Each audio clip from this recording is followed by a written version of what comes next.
Hey everybody, this is Jon Chase, and you're listening to the Builder Sessions.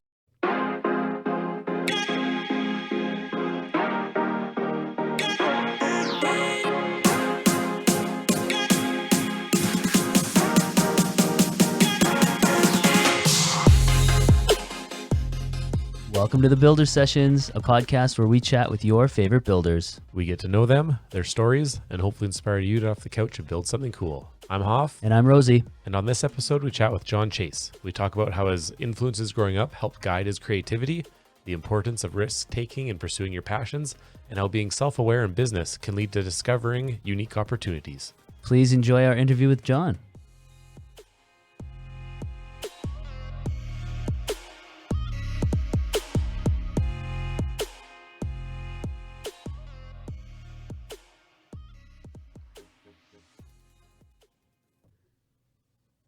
Jon Chase, welcome to the Builder Sessions. Oh, thank you for having me. Honored to be here. We're honored to have you.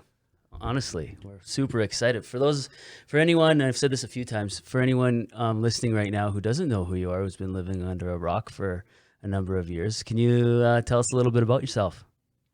Let's see. My name's Jon Chase. I'm an artist, designer, so backyard mechanic, and I don't know. I live in Southern California, and I've been a professional artist designer for 20 years now, and I've worked for Famous Stars and Straps like many years ago. I worked with Travis Barker, and then I've done stuff for like UFC and Monster Energy and like K&N and all these other different brands.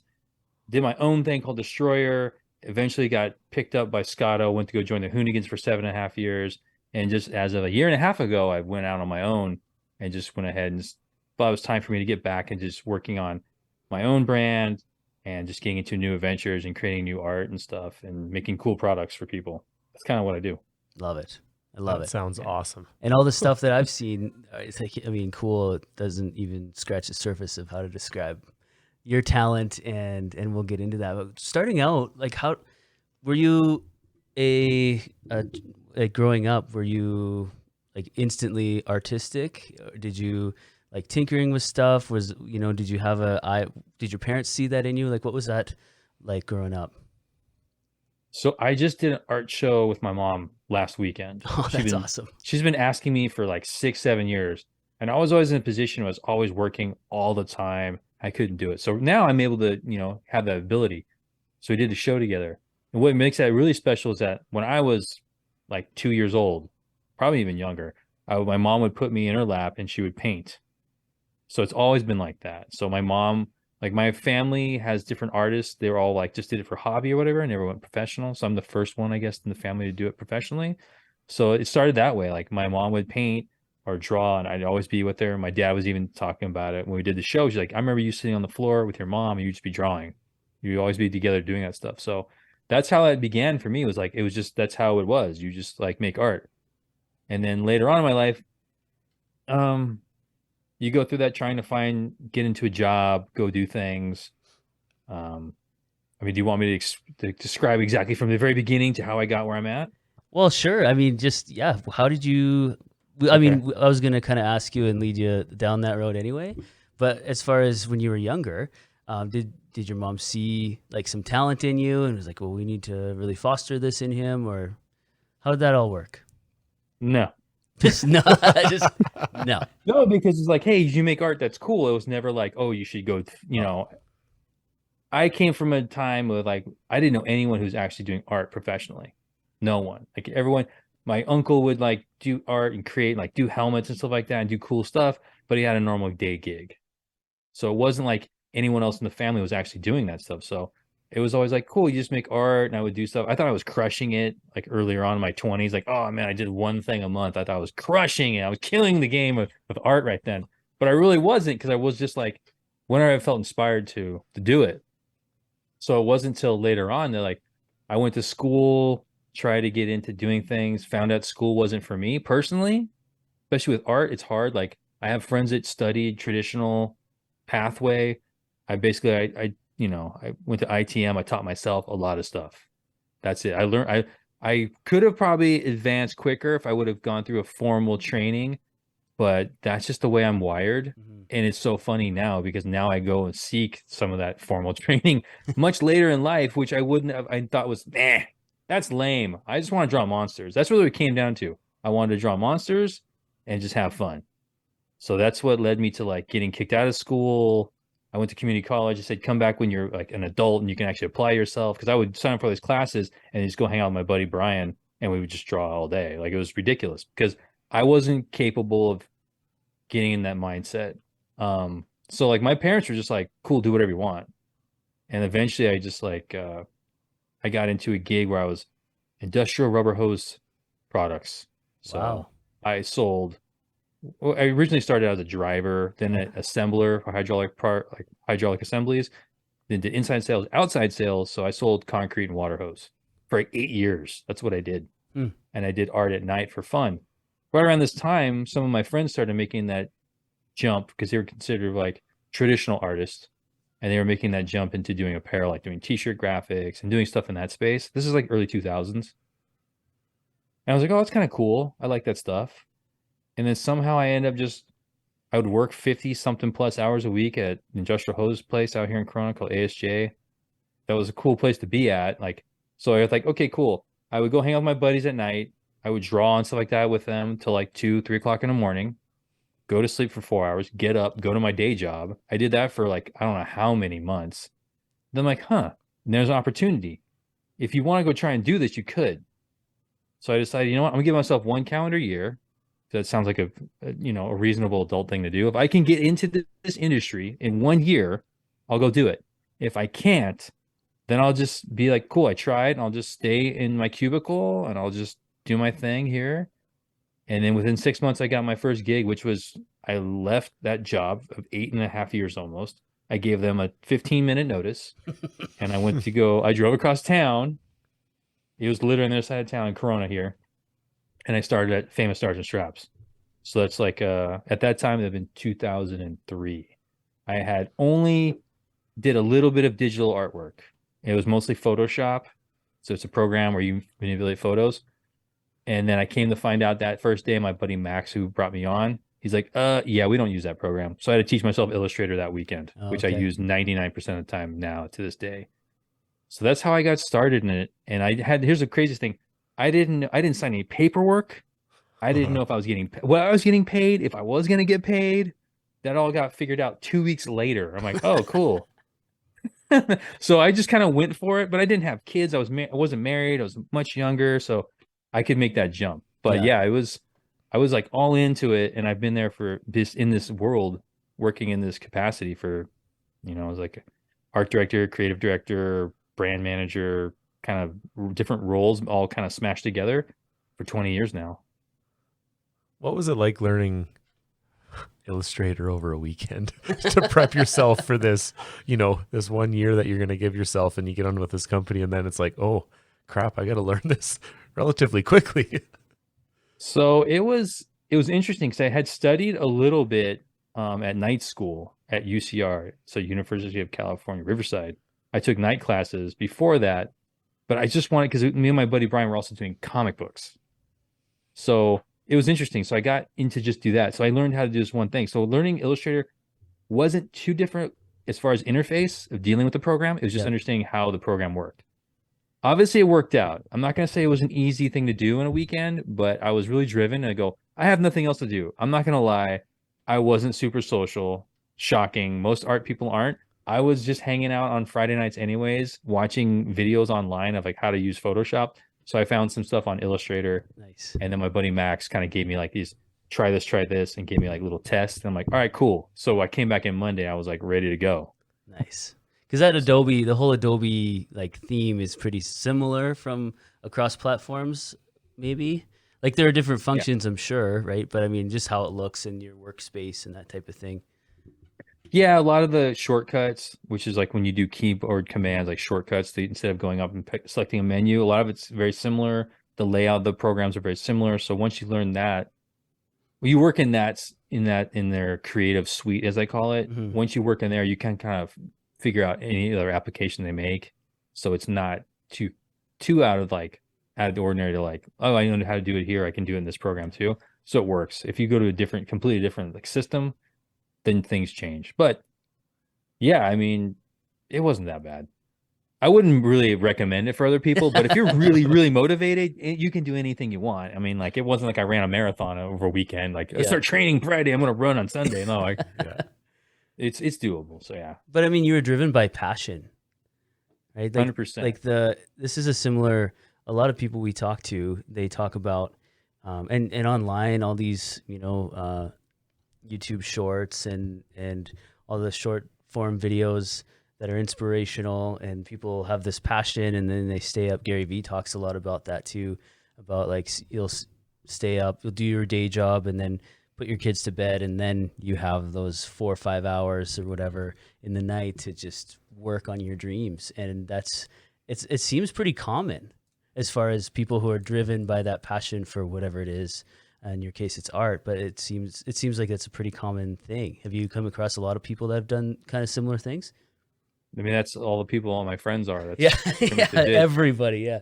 Pretty much everyone does that. Like my mentor Noah Lai says, like, hey, you know what?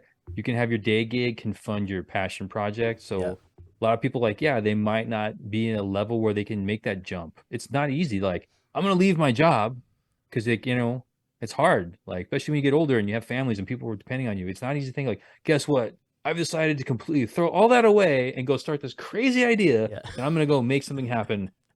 It can be very soul crushing. You don't need a pension. It's or fine. a paycheck. I hate to break it to you. A lot of people work in the art world don't have like that, what you said, a pension. Yeah. Like, so we just kind of like, especially like I've only worked in really creative spaces. So like, that's the thing that I'll probably be working as long as I can see in my hands work, but it won't be like, I can't grind super hard when I get older, but that's how it is. But yeah, it's not easy to be in that place. So everyone I know, and most of my friends now have made that transition to a professional. Everyone's in the space doing their art professionally. It's either fine art, commercial art, design work, or a mix of all that stuff. So we all kind of came out this like around the same time. And some of us has shot up higher or lower or whatever. But it's interesting that we all did it, which is kind of wild because my friend, he believed in me more than I did. He's like, oh, you can totally do this. I'm like, I don't know. This sounds pretty, like, how can I make up new things all the time? And that's when you start to make that change from being a hobbyist and enthusiast to being a professional, is that you don't wait for inspiration. Because a lot of artists like to wait till I feel inspired. It's like something that, oh, I need to be inspired to create something today. Yeah. And that's true. But when you go pro and you like, I have to create something today and tomorrow, that's what separates you from being like a hobbyist into being a professional, I feel like. Now that I know people who are fine art painters and they've got it like that, where they can just paint a piece and then cool, someone will come and get it, or they make prints and they don't have to like adhere to that. Like, oh, I just got to paint like 20 paintings this year, and they knock them out. But it might take them, them simultaneously painting 2 at a time to get it done. But everyone's different. Everyone creates how they want to. And it's just in this space that you just get used to that, and like just having to be able to balance your workload, your normal life, and not being so boring that you never go outside and go touch grass. Yeah. That's really the thing. And then get some vitamin D deficiency going on. Yeah. And then me mixing into my automotive stuff, like building cars. I was just going to ask you about that. Yeah. So that's like, that comes from my dad. He was in like an OG out here at Lions racing. I mean, he was like 15. I think he took my grandpa's Corvair and was bracket racing it. He took the car, didn't tell him, went bracket racing, got a trophy. So it's like a Power Glide, like really low performance Corvair, but he was out doing it. But like that side came from him. So I always saw that stuff, like him working on cars, and like we go to car shows and stuff like that and watch racing. So that was like that side mixed together, especially we live in Southern California. So it was like skateboarding, cars, music, movies, artwork, comic books, all that stuff just smashed together for me. So that's why I guess someone like, I mean, I don't know. I guess for me, cars is one of those love to hate kind of things for me, because everyone loves their projects when they're running. And then when you have 4 or 5 of them as dailies or cars you need to be pushing around, and some of them start going down because that's just how cars are. Yeah. It can be a little bit nerve-wracking, but I don't know. I enjoy it. I have mutual, like a bunch of almost my other friends who aren't artists are into cars. So I just do not fit. I'm not gonna lie, I do not fit in with like, let's talk about sports. I'm like, I don't know, what is that? I don't understand what you're talking about. I can only relate talk to about a that. couple things. I can't relate to you guys. Cool, live. I'm glad you enjoy that. I don't get any of it, but Yeah, that's fine. But yeah, the car stuff is like, I like it because it inspires me. Because a lot of my artwork is automotive based. yeah. It's either in the culture, like on the surface of it, or deeper, like deep cuts, I guess, in that scene. So it depends. And I also teeter on a bunch of different stuff too. It's not just I'm historically like the muscle car, hot rod kind of dude. Like on the Hoonigan team, that's who I was. But I have an appreciation for Japanese cars and that whole scene also. Mm-hmm. I'm not gonna lie, I'm not super into European cars, but they're cool. But so like just taking all those influences and it just kind of comes across everything I do. Yeah, and you can tell that. Like, you can tell that. I don't know. I'm just gonna assume here, but were you inspired by like the Ed Roths of the world and all like you can really it shines through in a lot of the stuff that I've seen, like the big flakes and the stripes and everything like that. Growing up, did you spend a lot of time with? Did your dad and yourself spend a lot of time like with those type of? I don't know, how would you categorize that group? Like because it wouldn't be Rat Rod at that time. No, it's It was called just Hot lowbrow. Rods. Lowbrow? It's called lowbrow art, which is like that just says what it is. Like Yeah. you don't have to be sophisticated. To get it. I would actually exactly to appreciate to be a part of it. It's just like it's that scene. I would go to Route 66 in San Bernardino was once a year, and I would go every year because Roth was there. Mhm. He would sell a T-shirt every year. I'd buy the T-shirt from him. I'd have him sign it, Oh, cool. and I'd go every year and see him. And I remember last time I saw him, I was just being a spaz. I'm not gonna lie. I was like, it's so funny because my daughter does it to me, and I'm like, yeah, this is me, man. No wonder my friends wanted to punch me in the face. I was like screaming, making all this noise because I was so excited to see him. And I thought he was gonna have a stroke right there because it's like, why is this kid yelling and excited? But like he would sign it my shirt, and I'm like, dude, this is so cool, and I have them all still. That's And awesome. like they're just white T-shirts, so they're all pit stains and stuff. But he's got a signature, and I break them out and look at them. I might start wearing them again, but yeah, I mean, it was like Roth, Robert Williams. It would be the Piz, which I saw right before he like passed away several years ago. I was like, man, you're like so awesome, blah blah blah. And he was like, if you know anything about the Piz, which I'm not sure if you guys are familiar with him, No. No. so he was under that whole Robert Williams like crew. Um, Unfortunately, he ended up taking his own life, but I saw him right before he did, and I was talking about all this stuff, and he's like, "Why do you know all that stuff about me?" And I was like, "I know we're going off topic a little bit, but it No, was go ahead. interesting. It was interesting for me to see him like kind of denounce what he had done. Like, no one cares about my stuff at all. Like, I'm like, what are you talking about? Like, you did all this stuff. I like you worked at OP, you were the art director there, and you did all this stuff. Like, you did this cover for this record, and he just didn't see the significance in it. And that's ultimately he ended up taking his own life not too long after that, Wow.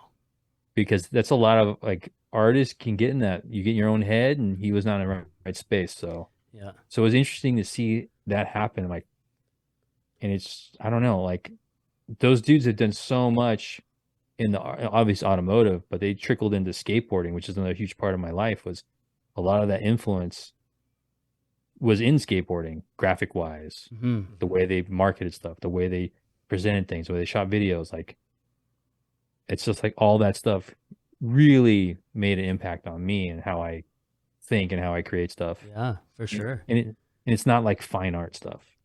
That's what it is. Even like the Von Dutch stuff, because that's been Yeah. it was his early. Because I know there's been some like, I don't know if drama is the right word, but now that brand has been, it's not.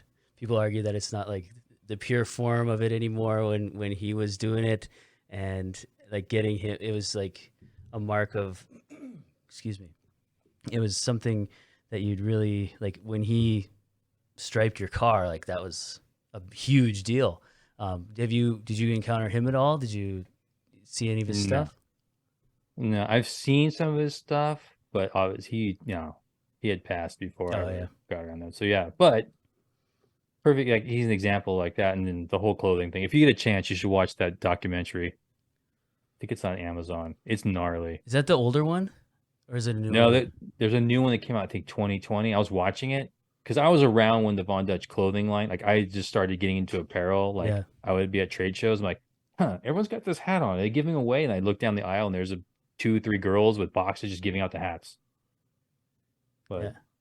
it definitely wasn't what it was supposed to be. It's kind of like, oh my gosh, why is it escaping my mind right now? Ah, sorry. I just total brain fade. That's all right. Like when Yeah, brands, but- when something that has like a pedigree to it, and then it just gets sold. I mean, sold out. Is that the term? And then it just gets people, or like Carhartt, maybe. Is that what you're thinking of? No, Like a lot of people wear Carhartt that don't do Carhartt things. well, Is that what like every like high school student that I know, whether It's they turned into a lifestyle brand. yeah 100%. Well, in Europe it already is though. It's called Work in Progress Carhartt, and it's the UK version of it, and it's super high price. So it's basically streets fashion infused like hype to it. So it just becomes popular. It's like people wearing Thrasher t-shirts that don't skate. there you go yeah. It's like you see someone like, you don't listen to Metallica. I know you don't, but they wear the shirt. Like it doesn't matter. I think people now it's kind of gone beyond what it was. It's like, oh, it just looks cool. Yeah. Like a lot of people don't. I shouldn't say a lot of people. A good chunk of, I guess, the population doesn't research or know where a lot of things come from, and they don't even care to know. Yeah. And I think that's one of those things, which is really scary. Not scary. It's sad because they have a computer in their hand. They can look up anything and find out where everything came from and why what it is, and they can appreciate it more. But if, They choose not to. maybe they choose not to. Well, anyway, I remember being in, I was in high school when like Monster Garage and like West Coast Choppers and stuff, and I bought a pair of sunglasses and a West Coast Choppers t-shirt from Jesse James' website, and I was so proud of it. And then no one knew what the hell it was, and I was like, this is awesome. And then a couple of years later, you can buy them at Walmart. Yes. And people had no clue but just they see everyone with this stuff, and that's great for Jesse, and that's awesome. But at the same time, people didn't even know what West Coast Choppers was. This is a popular thing.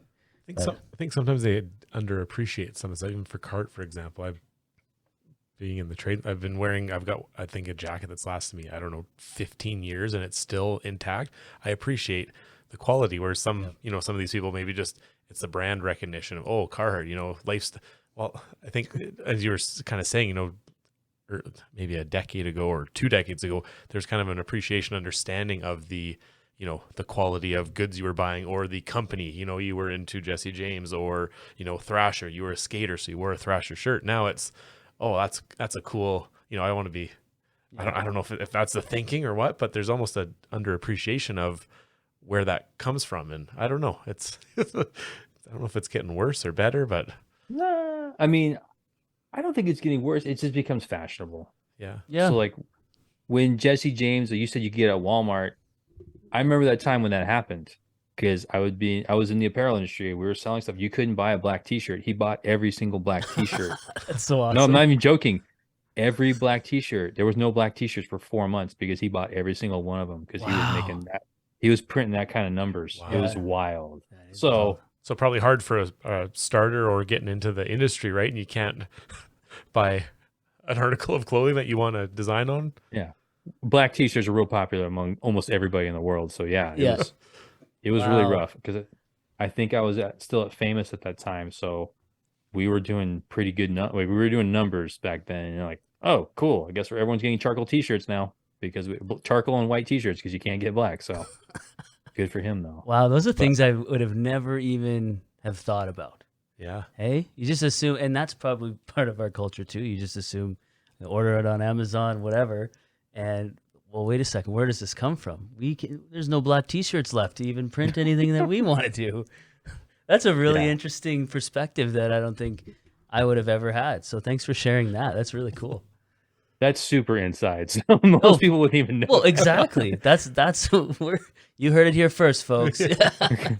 That's why we want to have these conversations is to talk about that. But getting into, because you said you went to these car shows and stuff, and growing up, was wrenching and building stuff like a big part of your life? And then when did those two meet, or did they always kind of mix? But then when did you kind of make that shift in your career wise to get more into automotive stuff? It's interesting because I would like build like models of cars, and I remember getting my Atari. I'm getting up there now in age. I'm not gonna lie. So I remember I completely tore apart my Atari 2600 to find out like, the PCB board was like this big, Yeah. like super tiny. And then you open the cartridge and like, oh, it's the size of a quarter. Like, Yeah. oh wow, this is when you realize this is just full of air. But Yeah. anyways, I think I don't know. I was very um like my dad was trying like, oh, you should work on this. I remember I think I was 8 or 9 years old, and I helped him tear down. When I say helped, I was there watching, Hmm. tear down a small block Chevy. And well, that's it. He's like, what do you mean that's it? I'm like, that's all the parts are? That's what he told me. He still remembers it. Every time we talk about this story, he's like, that's all you said was, what, this is it? So I was young, but I went off to go skateboarding and do other things and just be a kid. And I didn't get into cars again. I mean, I got my Nova, which I've had this June, next month, June of this year. I've had that car 34 years. It's my first car. Wow. And when I got it, I was just like, oh man, I wanted like a Toyota or a Nissan hard body truck or something. I wanted something totally different. And I remember I got that, and like the first day I drove it, overheated. It was just a nightmare. It was just an old car. I mean, Mhm. and so at this point, I was like, whatever. I wasn't really into cars. I mean, I liked cars the way they looked. I didn't like working on cars Hmm. because it was like you're a teenager, and just like I just wanted to go do something fun and not think about that stuff. So it wasn't until a couple of years later, hang out with my buddy Mike Bourne and Matt Eldridge, and Matt had a '64 Chevelle, and it was like I would call it. I wouldn't say it's a super hot street car, but at the time it was like it was fun. He didn't have a care in the world. We went out and just he went hitting the streets pretty gnarly. I'm just gonna say that. I was like, wow. That's when it turned me on. I'm like, oh, this is kind of fun because this is reckless, Yeah. sort of reckless, sort of. I'm gonna keep it really like, I think you guys are trying to make a good example. So we'll just say we had spirited driving on the highways. So I got like In instantly Mexico. Yeah. yeah, we were in Mexico having a good time in our cars. There you go. Yeah, that's how it will be. And after that, I was like, oh, this is really cool. So I just got more in the car stuff. And then next thing you know, you're like, oh, cool. I'm getting exhaust. Because what do? Next thing after exhaust, you're doing pulling heads and putting in cams and breaking cams, which I didn't think was possible, but I broke one completely. So that was awesome.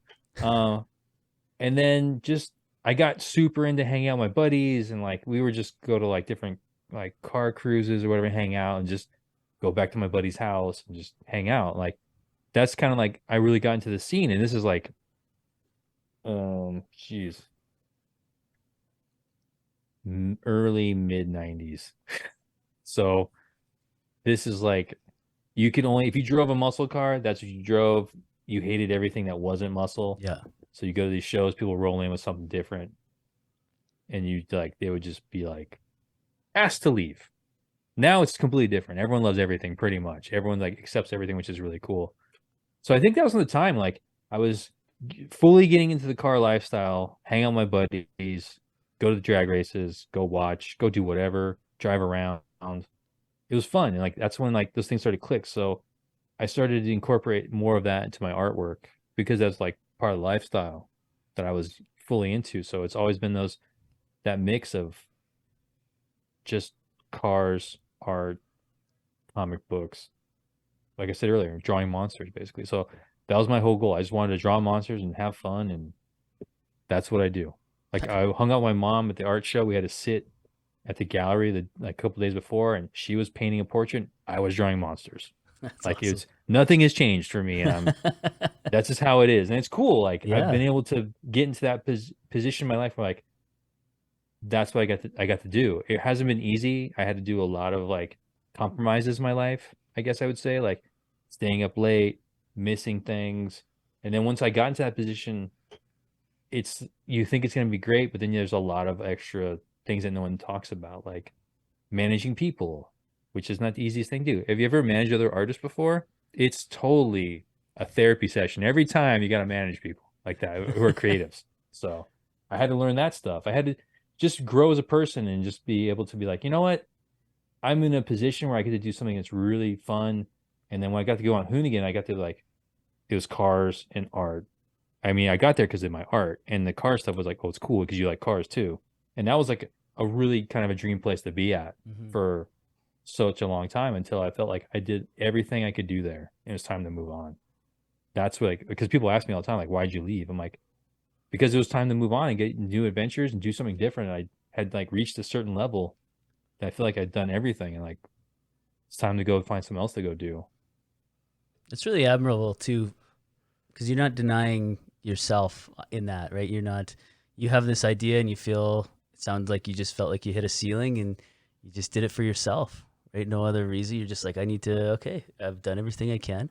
And because so how many people, because of job security, or even just what you did at the beginning of your career when you took that leap into going full time, how many people would just stay and just like burn out, or like run on fumes for the rest of their careers and lose that passion, perhaps, right? That's really admirable. Well, that's the hard thing. It's like they'll tell you like, hey, if you love this, are you gonna love it 5 years from now, 10 years from now, 20 years from now? And sometimes you can love, like, say like you're a mechanic. I have a bunch of buddies who are mechanics. They don't work on their own stuff because they work on other people's stuff all day long. Yep. And they just want to go home and not think about it. Like, they might have like a fun hobby project they'll work on, but it's hard like to stay motivated. Like, I had buddies who were like super high, like skilled mechanics that completely left the industry and just like went somewhere totally different because it was ruining them. It ruined the love they had of like fun cars. So it's like, That's a it's real not thing. easy. It's a real thing for a lot of people. Like, absolutely. and it's like, my wife's a nurse. She's a neonatal intensive care nurse, and that's what she loves. She's wanted to do that since she was 4 years old. Not everyone I know is like, oh, I want to do this when I grew up, and then they got there. If they even got to that point, some of them did and they enjoyed it. Some of them, like, I despised it and did something completely different. It's hard to get that path, and not everyone's capable of finding what makes them happy. Some people just get like, I'll just get this because it sounds like a good idea, and that's how a lot of people are. And that's just, I mean, unfortunately, I mean, I wouldn't say unfortunately. It's like, if you can make that work for you, it's just, you see people are miserable and it sucks. Especially now, I think people, from my perspective, is like, if you can find something that you can enjoy, even if it can be fulfilling, as opposed to like, I'm just sitting in a cubicle. Because I was gonna say that, like, if I didn't get this art gig, I was gonna sit in a cubicle and make my phone calls and go out on my route and just keep doing that. And there's nothing wrong with that. It's just sometimes you want to try to aspire for more, and if you can, just try. It's scary though. And sometimes people get stale, right? Like you said, you kind of reached your peak and you needed something almost, maybe, was it holding your, maybe some creatively? Now you've started your own journey, and that's maybe opened up a whole new can of worms, if you want to call it, of, you kind of got those creative juices flowing now, where lots of people do get, unfortunately, they can get comfortable and just like, okay, well, I don't want to move. I could be nervous, whether it's financial. They're good at what they're doing and they're just going to do it. But to go out and, to have that thought of, I think I've done everything I can. I think a lot of people would rather have that mindset instead of, staying at that same job for their whole life and retiring. And it's like, oh, well, what could have been, what could have I have done better? Or I really want to do this, but I never took the opportunity to try it. So that's pretty good for you to just be like, hey, you know what? I want to give it a shot, or I've reached my ceiling and I'm going to go on my own and promote my own brand. And now you're out here rocking it. So that's, I think there's some good tips for people that are listening, that, hey, you know what? Sometimes you need to, an uncomfortable leap sometimes, right? Get out of your comfort zone, and it might be hard and you got to push through it, and stuff can happen. And I don't know. Got to trust yourself, right? Yeah. For me, it was, especially the last couple of years of like, you start to really think like, man, if I don't do this now, because I always had in the back of my, oh, I'm going to do this when I get older, or like when I retire. Then I'm like, well, probably not gonna. If I don't do it now, there's a good chance I will never do it. So I was like, okay, that's another reason why I was like, I reached this point. If I go out and do my own thing, I freed up my time to where I can do these things I want to do. So if I wanted to get into like acrylic painting, cool, I did that. I wanted to get into doing more stuff with brush, like I just did Continental kit cover for my buddy's 56 Chevy Bel Air. Nice. And like, I'm not gonna lie, I've done single stroke letters with a brush in one shot. I've done like block letters. I've never done script.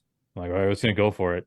And I knocked it out, and it turned out really good. But I was like, oh, if I didn't do it then, I'm like, I probably would be afraid to do it because like the Continental kit, you don't come across them all the time. The car is already painted. If I screw this up, like matching the paint is gonna be a nightmare. So I was like, but we did it and it turned out great. But I was like, that's what I wanted to go do. I wanted to go get into those other things. Like one, it opens me up to do like, oh, cool, I can do other things.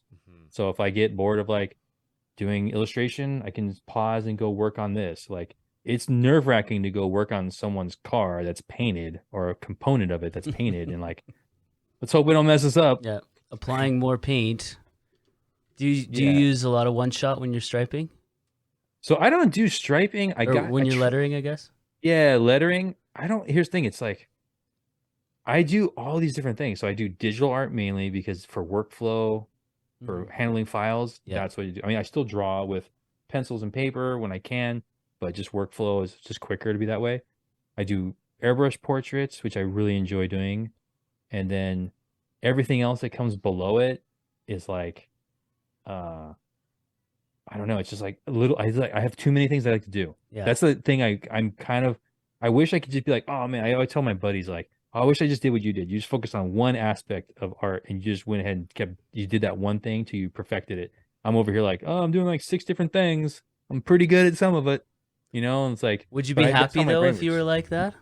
I don't. Just one track mind? No, I'd be miserable. Because I can relate to you. Like I got 15 irons in the fire at all times, and I don't think I'd like it because my brain needs variety and it needs something new. Boom, a next project to pump you up and get excited, or to keep you scared and be like, oh, I got one shot at this, I better not screw it up. And then you get that adrenaline going, and then it's like, wicked. Yeah. It's like, so I guess this would be like for you guys because you have students. I'm sure you get that way. Like every year you get hyped because you have a new wave of kids that you can actually help like shape their minds and help them give them direction. It's like, so I guess I feel it the same way. It's like by having lots of different, like you said, like having lots of different projects, I can be like, oh, this is cool. I can go dabble in this, and I'm not getting bored and stale. I could see like very similar to like the teaching. Of course. Yeah, and then unless you have really crappy kids that year or whatever. But... well, there's always that. There's always that. But you're always, that's the thing. You're not. I can speak for myself. Always looking at, like online and checking things out and watching other teachers and getting ideas, and then you get excited for that, or you get a couple kids that are into cars, and then they bring in their, like was it last year? I had a couple students who have an old Datsun and like a D20 or whatever the truck is, D21, and the bulkhead was all rusted out, so we cut that out, and he created on the brake like those pleats in the bulkhead and welded it in, and I was like, oh, this is sweet. And a lot of the welding kids coming in are into cars too, and we can kind of talk like that and help them out that way, or they bring in their tailgate or whatever it is, and just giving them those opportunities can really have the potential to change the trajectory of their careers, of their lives going forward. And that's what I get stoked on. It also inspires you too, right? When they get a cool project or they want to try something, and you're like, hey, we're going to learn this together, and you go out on a limb, right? Kind of similar to maybe your block lettering, you get this one shot, and now all of a sudden you're like, oh, I got another arsenal in my bag to, pull out whenever, on a different project. So I think it keeps you young too. And that desire and passion, I think, if you're constantly doing a few things differently, still within your realm, I think that just kind of, I don't know, that passion comes through, and it makes you stoked for continuing to do things, maybe taking a step out and trying some other things within, whatever aspect of, what you're doing. Because kids can see right through the BS, man. If you're not pumped about something, or if you're mailing it in every day, and they can tell. But if you're excited about it, they get excited, and you don't have any behavior issues or anything like that. It's just, let's have some fun in the shop today. It's pretty cool. But it's cool also because both of you come from a background where like you're showing how to make something as opposed to buying something. Because some of that Yeah. stuff like that Datsun, like they probably don't repop that part. No, guaranteed. So you got to make it. So Yeah. like that's pretty rad. Like that's what I do with my kids because my son's like 12, almost 12 and a half. My daughter's turning 10. So they're kind of like in it. We'll just get something. We'll just buy this. Yeah. Like, no, man. Like my kid just recently, his Oculus Quest VR headset, like he had joystick drift on one of them. So I'm like, it's $70. He's like, I'll just buy it. I have money. I'm like, because he saved up his money from Christmas, whatever. I'm like, nah, dude. Go search, go Google search and find the joystick. We found the kit. It was $18. Had it in a couple days. Took it apart, fixed it. Works great. He learned something like, hey, you don't have to throw it away, dude. You can keep fixing it because it doesn't need to go off into a landfill or whatever. Like that's what I'm trying to do. Also, is like, I don't know. I think it's maybe just like trying to be a positive person and like show people how they can do things. And if they might not have the goals to be like a certain level of things, but just enjoy things and like experience different things and don't be so quick to be like, I don't know. I don't know. I'm just rambling at this point. I just feel like sometimes people just get like super like dismissive of things and they're just like on to the next thing. I don't know if it's because constant doom scrolling or what, but maybe, yeah, doom scrolling, maybe throwaway culture, right? There's no dent repair anymore. It's just pop the panel off, get a new one, put it on, spray it, done, right? Like everything's replaceable now. There's no, they're kind of losing that, that craftsmanship mindset of let's fix it or at least give it a shot before I, go, if I wreck it, well, okay, cool. I'll go buy another one. But even that, right? Like $18 versus 70, probably learned a good life lesson of, okay, so next time something breaks, let me go onto the forums or whatever, see if I can, the process of researching how to fix something, I think is very important. And I think it's lost in today's big time culture. It's just, I don't know whether it's due to maybe no time or a money thing of just, it's just easier to buy it instead of fix it. And that's where you get I feel like you get a lot of skill sets is from tearing things apart and trying to figure it out and, putting it back together. Kind of like Lego at a young age, like, I don't know, you can go buy some figurine or you could build something and I don't know. It's a different mindset, I think, to get into. And it's good that I think this new generation needs more of that. Man, we sound old, eh? Oh, jeez. Young bastard. That's what I was when I grew up, though. Yeah. My dad tore everything apart.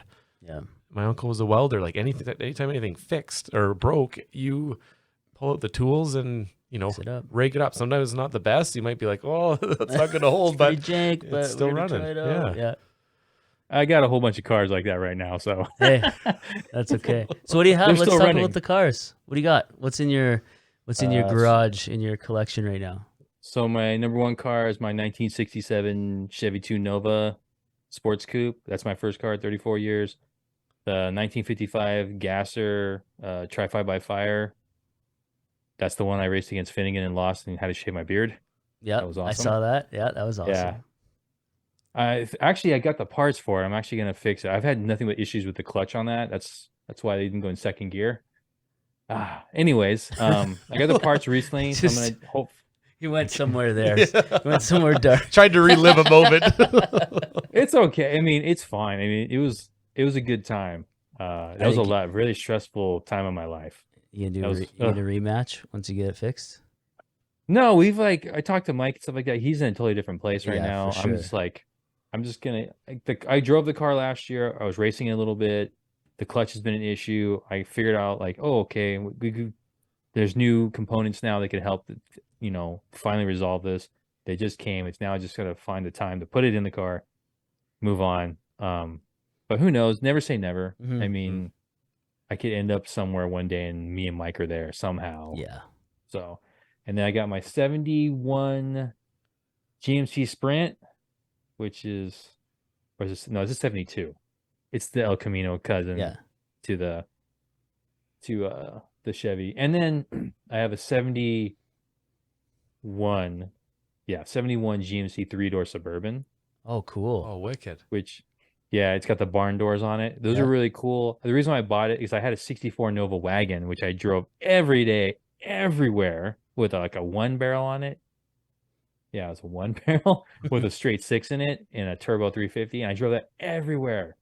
And then the kids, their car seats were so big and they got so big, their legs would go over the front seat and kick me. So I'm like, all right, I gotta get rid of this. So I sold it to somebody. I bought the Suburban, and then who would have thought? First time, like, oh, my kids grew up. They don't need car seats anymore. Ah, dang it. Yeah. So I could have kept that, but Isn't that interesting how you don't see a little further, just a little further ahead? my daughter's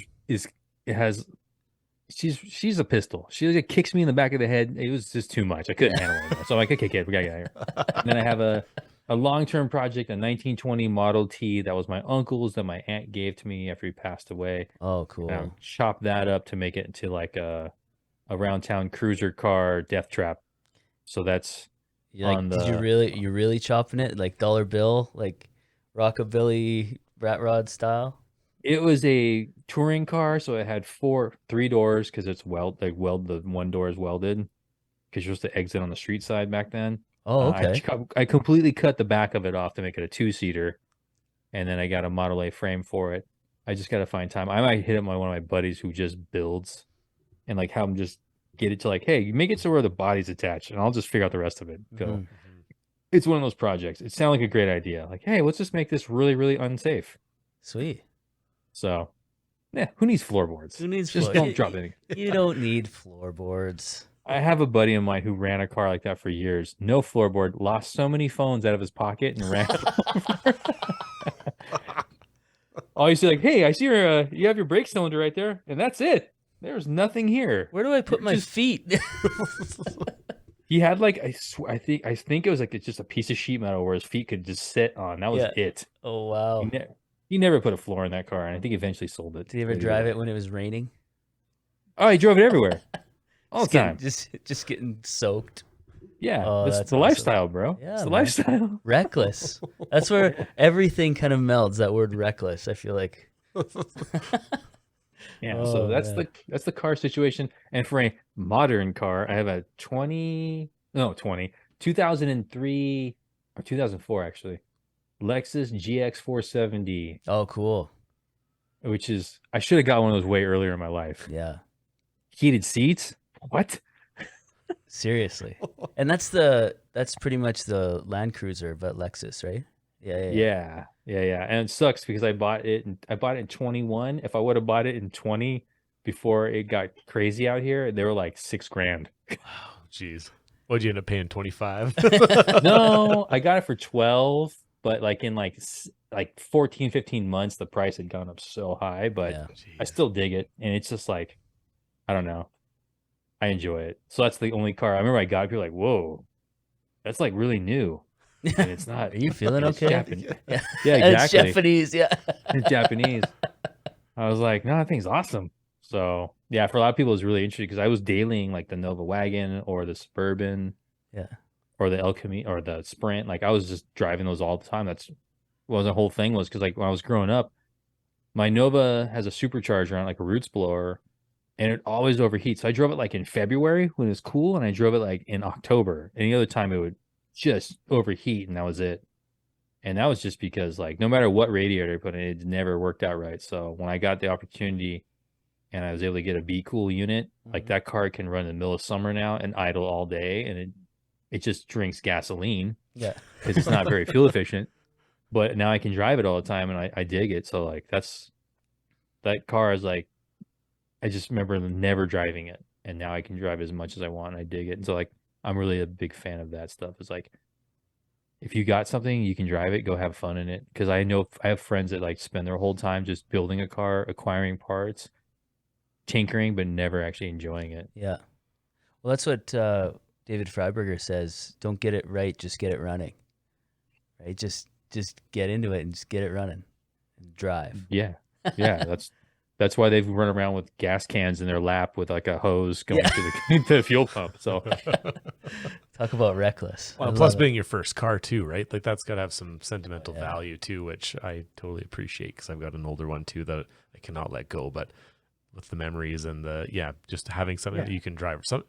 I think a lot of people and myself, I wanted to fix it up and get it, but part of me is like, I want to drive it here pretty soon, just the way it is, right? And then slowly maybe fix it and tinker with it. But there's nothing wrong with having old vehicles and just drive them as is, and then as you want, kind of fix them up and tweak them and whatnot. But not everybody has time to throw either money or tons of hours into something that for what, to be able to drive it twice a year when it's cool so it doesn't overheat, right? Like I don't know, it can get over consuming. I think you just almost have to break it down into what, let's just drive it, get it ready, and have fun in it. That's all that matters. Yeah, I did Power Tour in 2015, so we shipped our cars from California to Wisconsin. And I remember getting there and it would break down every day. I'd fix it. But I remember I was so emotional because I took this car. That car, the 55, was underneath the freeway. It hadn't moved in 17 years. It was on the frame. And then a year later, like 10 months later, I'm driving it from Wisconsin to Louisiana. That's so cool. And I was like, what's that smell? And like the buddies who I was rolling with from out there, they're like, oh, that's just grass and trees. I'm like, I've never smelled that before. I live in California. I live in Southern California. Yeah. There's like billboards and traffic everywhere. So I was like, I was blown away. I'm like, I took this old bucket. It's what it was. And I was driving it and I was having the time of my life, sweating my ass off in this car in the middle of summer. But it was the most fun I've ever had. Like, and we weren't racing. We were just cruising. And I was like, this is cool. Like, I like more of those days. What's one of the coolest events you've been to? You talk about Power Tour. I thought that was really cool for me personally, just because we were going to these small towns and that was the biggest thing happening. So like on a Monday, 20,000 people show up at their local like track because people were driving their cars. It's like I think at that time there was like 600 or 700 cars on the Power Tour. There's more now. There's way more now. But people would sit in their lawn chair and wave at the cars, and they would go to the event on a Monday and they would hang out, and it was like the big thing. I thought that was really cool because like that doesn't happen out here. Like everyone's like on the upgrade. I don't want to say everybody. A lot of people in Southern California are on the upgrade, which means I don't know if I want to go because there might be something cooler happening the same time. That's the worst. And that's a shame, but it happens. Yeah. So I like that. That was really a cool thing to do. I don't know. Like I used to go reach 66 out here in San Bernardino. That was fun. I don't know. I just going anywhere where there's a lot of people that have cars that are cool because like it doesn't seem to matter nowadays. Everyone's like, you go somewhere, everyone's mellow, and you can just enjoy everything that everyone brings in. They talk about stuff that you don't know about, they don't know about. Like it's cool. I like that whole thing about it. I think the Moon Eye shows are really cool, just because those are like I remember the first time I went to a Moon Eye show, I think it was 94, I think. And it was the most crazy thing. They had like a bunch of these pinstripers from Japan flew in, and they striped the car like in like 4 hours, the entire thing. It was insane. Wow. But it was cool, man. Like, I don't know. That whole scene's cool to me. Yeah, I like it. Absolutely. And the history behind it is just incredible. I could just talk for hours and just listen actually for hours about all that, about because it's a culture, right? That's what it is. It's so interesting. I want to ask you too about, was there a point in your life as far as artistry mixing with automotive that when did you first discover that, wow, this big chunk of metal could be a canvas? And were you like, oh, let's do that? Or did you just kind of more so stick to your own stuff, and like the digital stuff? But was there a moment in your life when you're like, wow, these things are rolling pieces of art? And how did that impact your art journey? I mean, from being out here, I got exposed to a lot of stuff. Yeah. So like in the automotive world, like Pro Street, crazy paint jobs, lowriders, the insane amount of intricate like engraving and like the panels and stuff like that. So I saw all that stuff. So it's always been a part of it. I didn't actually pick up a spray gun until, oh man, 2017, I think. I would just start like painting my helmets. I painted my rear end in my 55. Like you'll never see that. Like I metal flaked it. Like it's Oh, really? it's ridiculous. That's Yeah, awesome. like it's ridiculous. I remember, and then I took it to go. Yeah, and I even put like I did one shot or anything. If you can read this, something happened, and I just went way too like no one's gonna see that. And then later on, I had to get like ladder bars changed on it, so they like grinded a bunch of stuff off, and the paint's gone. So it's like all that stuff has been there, and it's just that's the thing I kind of wish I could get into. My buddy E-Dog is like super accomplished at painting cars, like really nice, like insanely detailed paint jobs. And like he does that at night. That's just like fun, like it's fun gig because he's a plumber by day and at night he paints. And like that's the thing I really want to get into, but man, it is so time consuming to prep a car for paint. And that's the biggest work of it. Yeah. Right? If That's all the work. it's all it is. Yeah, because if your prep is shitty, the paint job's going to be shitty. But prep is the most monotonous part of it because there's no results, especially in our like instant gratification culture. Like, I just want to spray a car that's prepped. That's all, right? I don't want, but I think you appreciate the car more when you do all the prep work, and notice the flaws potentially, and maybe not having it prepped 100%. That's why patina for me is awesome. I only have one car of the paint job, my Nova. Yeah, It's Granada Gold. Everything else, well, the 55 is like single stage hot rod flats. The Suburban is 100. Like the dude I bought it from, they rattle canned it with like Krylon cans. I'm like, cool, leaving it. Let's go. And then the El Camino is red. It's like basically pink now because it was a single stage and it's complete. All color coat's gone. Yeah. I'm like, just let it rock. Just let it go. Character. But, yeah. So it tells a story. 100% tells a story. And it's funny. People will see those cars that are all rough. It's more relatable. Mm-hmm. Like, oh yeah, they like give you a thumbs up. Like, well, you're driving that bucket, sick. Yeah. You know what I mean? Oh yeah. Like, you have a car that's like super clean. People are like, oh, that's cool, but they're like, oh, that's like almost unattainable. Oh yeah, absolutely. And then there's like a bias or stigma. I don't know what the right word is associated with. Well, there's like a tension there between built and bought as well, right? And a beautiful paint job. Well, you probably bought that, and maybe there's a bit of tension there between like the build purists and the bot guys. Or I remember growing up, there was always like, oh, your daddy bought you that Mustang, or those types of things, and we took pride in well, I worked my ass off for this money and I bought this car and blah blah blah blah blah. Maybe that continues on through the years too. What's cool about it, if you have a patina car, that's cool. You can park in the parking lot and not worry about it. Yeah. I park my Nova so far away to walk to someplace. Yeah. And I'm like, I'll come out there like, are you serious? There is 400 parking spots. You park right next to my car. And I know they're probably like, ha ha. Yeah. Oh, just trolls, real life trolls. Yeah, it's fine. Whatever. Well, they don't ding the car up. Yeah. We're cool. Yeah, exactly. I did that on my own. Like right when I got the car from paint, I was so excited to put the bumpers and stuff on. I was balancing it on my head, dropped it, scratched the car right away. I'm like, sick. Get that out of the way. Just damage it right away on my own before someone else does something to it. Exactly. I had my truck painted in high school. Somebody rear-ended me, and I had a whole bunch of insurance work and got the cab corners and a bunch of stuff fixed on it. And I remember, I think it was 2 or 3 days after it was painted. He said, "Okay, just take it easy with it. Just a little body shop at the lake." And I drove it literally maybe 5 blocks to home. Rocks on the road, and I got this chip on the lower fender. I was like, no, like just devastating. Brand new paint job, and it was just like, no, come on. Yeah. Damn rocks. Now I'm like, you know what? I don't care what it looks like. Just patina's the way to go, Just right? go, yeah. Park next to It's the in person now. that dings it when they open their door. Chips and it's like, are cool, man. Yeah, it just adds character. That's the car way of saying it's fine. Yeah. It adds character. Yeah. Yeah. It's all good. That's fine. Yeah. John, can we talk a little bit about DSTROYR? Yeah, sure. Can you give us a little bit of the history? Because I know it was you created it and then it was on well, first of all, share with our audience what it is, and then how you created it, and then it was on like a hiatus for a while, and then you kind of brought it back.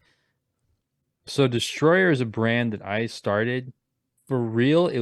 I started in 2008, and it was basically design therapy for me because I had worked at Famous Stars and Straps, when you work, I was like on the road. I would go because like Famous Stars Shops is owned by Travis Barker from Blink 182. So I would go on tour with him, design on the road, and that was if working for a rock star is very high energy is the best way I'll put it. I So bet. you're always on the go. So like getting a phone call, I'm just getting on a plane, I'm flying. I don't know where I'm landing at. I don't know how long I'm going to be gone, and just constantly going. And we built that to a really big brand back then.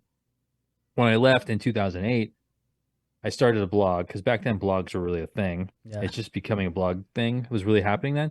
And it was just to cover artwork. It was happening in Riverside. Because at the time, before that, Riverside was not really known for having any kind of art scene. It was just like, I don't know. It wasn't that, but it started happening. So I started covering it. And I'm like, oh, I came from making apparel, so I'll start making some designs and stuff like that. And it was really kind of slow. And then I started to be like, oh, you know what? I like cars because I'll start infusing some of that stuff into it. So it was a brand that I just created for me to like work through things I wanted to do that I couldn't do for other companies. That's really what it was. And it was also for me like, I don't want to say cleansing my palette, but I got really locked into a look, which is called the 909 look, which is really what the Famous Stars and Straps look was like flat bills, black socks, big shirts, dicky pants. Like, well, I still wear dickies, but they're not massive anymore. So I was just kind of like, I wanted to break away from that because kind of feel like I lost my identity. That was my first art job. I went from being a junior designer all the way to brand director, did everything in between it, went on the road, did all this stuff for so many different like groups and like had experiences with people like mind blowing. So I wanted to do something like this is like more ground level. When I was working on it, it was just like, oh, I like whatever. Like if I'm in the video games right now, this is like a design based on video games, like music I'm listening to, whatever. So I had all that stuff going on. And along the way, um, when I was living in Riverside, I was right next to the Adams Motorsports Park, which was becoming the place in the IE, which is Inland Empire, for drifting. So it was a go-kart track drifting. So I started hanging out there, and that whole grassroots drifting community embraced DSTROYR, Hmm. which was really unexpected because I was doing like uh, top fuel dragsters were on t-shirts, speedway bikes were on t-shirts, like had nothing to do with Japanese inspired American versions of drifting, in the States. But for whatever reason, it was, embraced by them and it kept going up and up to where I was like, Formula Drift is the premier drifting series in America. I've done collabs with them like several times. It was just I would have drivers on the roster. So it was an exciting time. I was just doing stuff, and then it got really big in Southeast Asia. I was Really? like Malaysia. It took off in Malaysia. It was incredible. That's So this is cool. like 2013. It just went super next level. Musicians were wearing it. It was on MTV. It was in movies. It was showing up all these different places. It helped that one of the princes of Malaysia was on the drift team for DSTROYR, so he helped influence a lot of that. But yeah, it was just totally wild, and like things started to change, and then that was a brand that I was like, I did it for 7 years, and like what people don't tell you about when you run your own company, your own brand, is that you work all the time. So like I would get up 6 o'clock in the morning, start working on stuff until 1 o'clock in the morning every day, Jeez. like 7 days a week. Mhm. And no one talks about that. I had like my daughter was just born. I'm like towards like 2011. I was like, man, I'm getting kind of burned out because like you don't know like what to expect, especially when you add a second kid to the mix, Yeah. just constantly going and going. So the brand went on hiatus just because I got that job opportunity at Hoonigan. And I was like, okay, it's a bigger platform. I knew Ken. I actually met Ken when I was at Famous because Travis had a deal with DC. So that's how I knew Ken previously.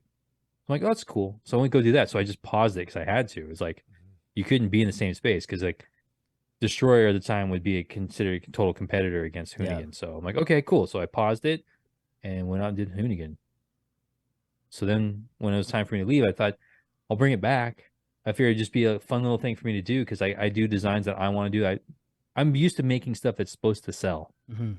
That's what happens when you get in this industry. Like you're supposed to make designs that people can be like, oh, cool, I want that, So this for DSTROYR for me now is more of like I can experiment with designs and I can mix it with stuff I know could be commercially, acceptable or things are just completely way out that like doesn't normally fit like what people think of when they think of my artwork.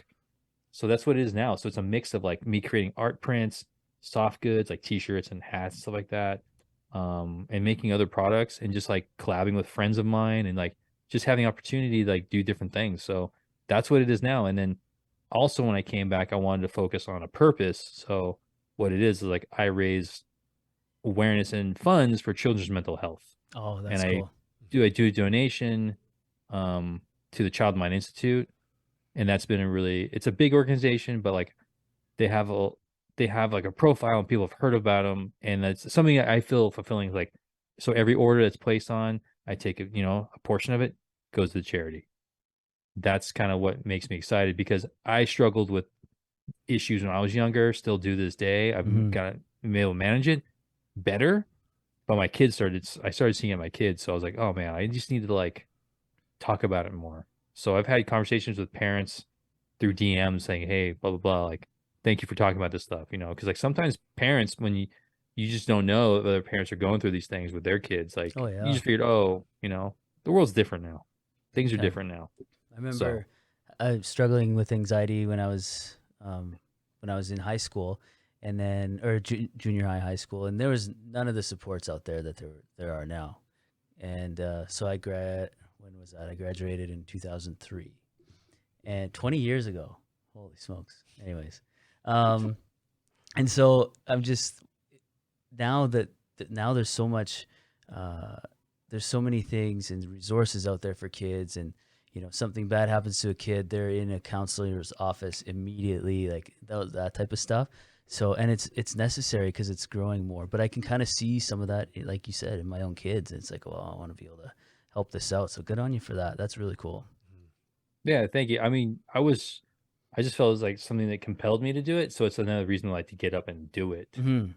as like there's a reason why I'm doing it, as opposed to like, oh, I'm just making this stuff, it's cool. So I can have a different conversation, as opposed to like when I talk to people like, yeah, this is why I do this. Like, okay, like some artwork I'll make will be addressing just that concern. Yeah. So yeah, so it's cool. I mean, that's what it is about now for me. It's like the tagline is like now it's let's have fun, let's make art, and let's change some lives. Because even if you help one kid, you guys are both in Mhm. education. You help that one kid, that's made it worthwhile. Well, So exactly. Yeah. so Exactly. I'll never see these people, you know, but if someone gets helped, that's cool. And like just talking about it Of course. can And help. you never know what the impact you have, the seeds that you've planted, if you want to say that. There's a lot of like back way back in the day, people, there'd be farmers who'd plant seeds to a specific crop and they wouldn't see the fruits of that particular crop in their lifetime, right? And it's like you don't know, you just got to keep planting, right? You just got to keep doing it because it's the right thing to do. That's really cool. Yeah, I also feel like there's a lot of growing up, there's like gatekeeping for like certain things like Hmm. art, automotive. So I think right now, like tearing a lot of that stuff down, be like just being more accepting, like or sharing. To Hmm. me, like sharing stuff, like how I do stuff, like I'll share you how I do it. If you have Mhm. questions, I'll answer it. Like, Yeah. so I think it's really important because um, through my time at Hoonigan, I was people became aware of me more. Like the Yeah. story I had as a following, obviously Hoonigan had a much bigger following. So that's why I felt it was really important for me when if kids or somebody would come up to me and ask me questions, I would answer in the best of my ability and take the time to like engage them, as opposed to just like not being that way. Yeah. Just Mhm. because I don't know. I'm not saying I'm better than anybody, but I just know like when I would go see people I admired and they were kind of not cool, I'd be like, oh, well, screw you. Yeah. I'm out. Yeah. Oh, Yeah. totally. Right? It's that whole like never meet your heroes kind of thing. Yeah. I That, get it. Everyone has people have bad days, but man, you got to try a little bit. yeah, Come on. especially Yes. with kids, man. Yeah. Yeah, That's the thing, and 100%. I think that's So, real. It for me, I believe that even more now that I have kids. Mhm. You know what I mean? Yep. Like I think I think people, their heroes should be way nicer, and it's like because they're kids. Come on, don't worry about me, but don't be rude to my kid either, or any yeah. kid for that matter. But spending that 1 or 2 or 5 minutes talking with Yeah. somebody, right? you just might have changed their life or brought them out of a dark place, influence them like that. And I mean, what's a couple minutes to somebody? I mean, obviously you multiply that by thousands of people, but those, that little bit of extra time can go a long way. And especially a child's, somebody that looks up to you, and now you've spent that time, chatting and BSing and stuff. And they're like, oh man, Yeah. Jon is wicked. Like he took time out of his day and we chatted about art, and now I want to go get a, whatever. I want to go get a spray gun, and you don't know how far that can go. And it's amazing. Yeah, 100%. It's easy for us to say because we were like trained in that, right? Like it's ingrained in us as teachers. Build relationships. That's what we do first. Teaching is the second part, right? You got to get to know and try, and sometimes it takes a lot of time and frustration, but you got to get to a point where you can, I think once you have a relationship with somebody, then that's where the learning begins, right? Even if it's taking a couple minutes to chat about something, and then, here, this is my technique on how to paint this or graphic design, and boom, right? Holy crap, they're just on cloud 9. It's like all the artists you saw, right, at those shows, taking that time. That now those those dudes are pretty much grumpy old dudes, but but at that time, there's something about being able to connect with a grumpy old dude. Do you know what I mean? Like I worked with in some parts stores, and the grumpy old dudes. I was always the young guy who could kind of like get a smirk out of the grumpy old dudes, and then I'd say something, and then he'd kind of like. But you strive for that because you want to get that reaction out of them for some reason. But it's different now, I think. Yeah, I mean, I'm pretty soon I'll be the grumpy old guy. So that's okay. We all will. Yeah, exactly. So try not to be. Yeah. As we wrap up here, Jon, what is some advice you have for somebody who wants to get started or become an artist? I think just being willing to not beat yourself up. Like with art, like with anything, there's always going to be someone that's better at whatever you want to go do. Don't get stuck in the comparison trap where you look at other people's stuff and like, oh, I'm not that level. Like, that's one of the big things. And I guess don't take it too, I mean, granted, it's serious work. If you're going to go professional, it's serious work, but still try and find why you enjoy it. It's like anything, like just why do you like doing this stuff? If you enjoy it and you're growing, it's a good thing. If it becomes destructive and you just beat yourself over it, you might want to reassess things. And I also think take a lot of influences in, be open to a lot of different things, and just enjoy it. That's it. Like learn fundamentals, do a lot of hard work. There is no easy button. You're not going to just wake up one day. I mean, if you're doing it like for real, there's times when I have breakthroughs, I call them breakthroughs, like, oh man, I figured this out, or I found this new way of doing something and it looks this much better, and no one else will notice it, but except I will, and I'll be like, oh, I'm stoked on this, and I'll be like, oh, this is cool, and then when I'll share that with people, like, oh, like I'll do I do like reels on Instagram, I talk about like how I did something or I drew something, I'm like, oh yeah, I did this because of this, and like they'll see that, oh, that's a good idea, I'm glad you did that. They'll so I think it's what it is. It's just always be willing to try new things and just be like open to stuff and like just have fun. Like I think that's it. My life is, I guess it's simplified now. Before I try and chase money, now I'm just like, I just want to spend time with my kids, have a good time, be a good person, raise normal adult, like my kids grow up to be adults that are cool and not horrible. Yeah. Like that's it. Yeah. So anyone trying to come up, that's pretty much it. Like, don't lean so much on technology.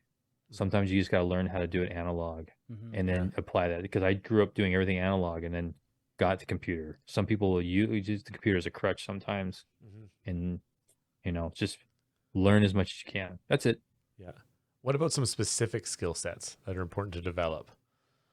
I guess it depends on what you're getting into. So composition, if you're doing illustration or painting, even like if you're going to go into automotive paint, like understanding if you're going to do into panels and doing graphics and stuff like that. So I think it's composition, knowing when to say when. Like everyone can overdo something.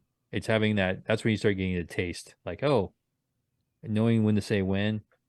I guess like besides fundamental stuff, man, I guess getting a good mentor if you can find someone, even if it's online, that's willing to help share, like if they can answer your questions, so you save yourself a lot of frustration. That's what's really cool about the internet now. That's one of the really good things about it. You can find a forum or a group or a Discord or a community somewhere online that can, no matter what you're into, Yeah. they can help you, which is Seriously. cool. If you're into painting miniatures for tabletop gaming, you can find a whole world of people who are doing it. If you want to get into painting cars or working on old hot rods, or you can find someone that's into it that can help share. And most of the people are really nice and they're willing to help share. The old days of the internet were like, nope, you don't get it. Too bad. Yeah. Close the door on you. So I think that's kind of it, really. I think find your group, find your people, and then find ask questions. Ask lots of questions. Yeah, that's important. That's pretty much. Yeah. And what about Don't be afraid. starting out? What are the top three? Whether and you pick whichever kind of category, whether it's in artwork or in automotive, whatever. What are the top three starting out tools? Like, is it like a Mac double aught striping brush, or is it like an Iwata airbrush, or what are the three things that you can't live without when you're starting For me out? personally? When you're starting out. Oh, starting out. Well, my whole thing with anyone asks me these questions, like, what is your budget? What can you afford? Like, having the best gear, if you don't have the understanding of it, isn't going to help. So, like, whatever you can afford. So, like, for digital stuff, there's so many options to get into freeware that you can experiment in. Because I just had this conversation with someone when I was at the art colony, sitting at the gallery. This grandmother came in with her grandkids. She's like, "Oh, she's really into animation. She likes to do that. But do you have any like?" So I found like here's an app that's free that you can do all the animation you want, and you don't have to pay for it. Yeah. That's great. Like, do that. Like, what you're available to you. So that's my thing, is like what you can afford, and then you look at investing in equipment and gear like tools. Yeah. It's an investment in your future. So that's how I look at it. It's like you can start out with the very basic, maybe not even the highest quality, but and then once you see like, oh, I really enjoy this, then you can invest in buying tools. So for me, it's like computer gear. It's like I use a Mac. Yeah. I use a MacBook Pro. That's it. I use a Cintiq, a Wacom Cintiq screen to draw on, to paint on when I do digital work. But I used to start out with a little tablet that you had to look at the screen over here and draw over here. And, that stuff is like things that you need to like understand. And once you understand how those things work, then you can start investing in new equipment. So airbrushes, Iwata, I use a Micron C to do my portrait work. I love that thing. It was a gift from my mentor. And that's it. Like at the end of the day, you can create art with a pencil and a piece of paper. It could be a normal pencil. It can be newsprint. It doesn't matter. You don't have to have the fanciest stuff. So I worked up to that stuff because I got to a level where I justified like I can use those tools for me. Mm-hmm. So it's just like, like all my tools for my car, they're all Craftsman. That's it. Yeah. Nothing fancy. Exactly. But I'm not a professional mechanic, so that's why. Yeah, there you go. Exactly. Well, John, I want to thank you so much for taking the time to come on the show today. And dealing with our rescheduling and back and forth a little bit here and there, but it really means a lot that you're here, and just to hear some of the, sharing your experiences and the wisdom that you have, and like I could be this we got to bring you back on again just to hear maybe like stories from the road or something. That'd be pretty cool. But as we kind of close up, where can people find you, and this is your opportunity to kind of promote what you have going on. You kind of did it with DSTROYR, but if anything else you want to promote, absolutely go ahead. If you're on Instagram, you can follow me along with my journey on it's jchase7452. The website is jonchasestudios.com or DSTROYR.com spelled incorrectly. It goes to the same site. Currently, we have a promotion. Not even a promotion. It's like, so mental health awareness is this month. So any order on jonchasestudios.com, you're entered to win a one-of-one custom seat that I'm painting. NRG provided the seat. It's a fixed back fiberglass seat. You could put it in your daily car, you could put it in your drift car, you could put it in your race sim, you could slap some legs on it and use it for a really funky chair in your house if you wanted to. But I'm going to be painting it with automotive paint and doing a character on it. It's going to be one of one, and it's your chance. You could buy a sticker and you could win a seat that I'm going to paint.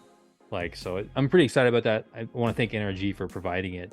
And it's just a cool way of, one, raising funds to give away to charity, and two, it's also you get something that's kind of cool and unique and definitely a conversation starter if you have it in your house. Yeah. So, yeah. At your kitchen table.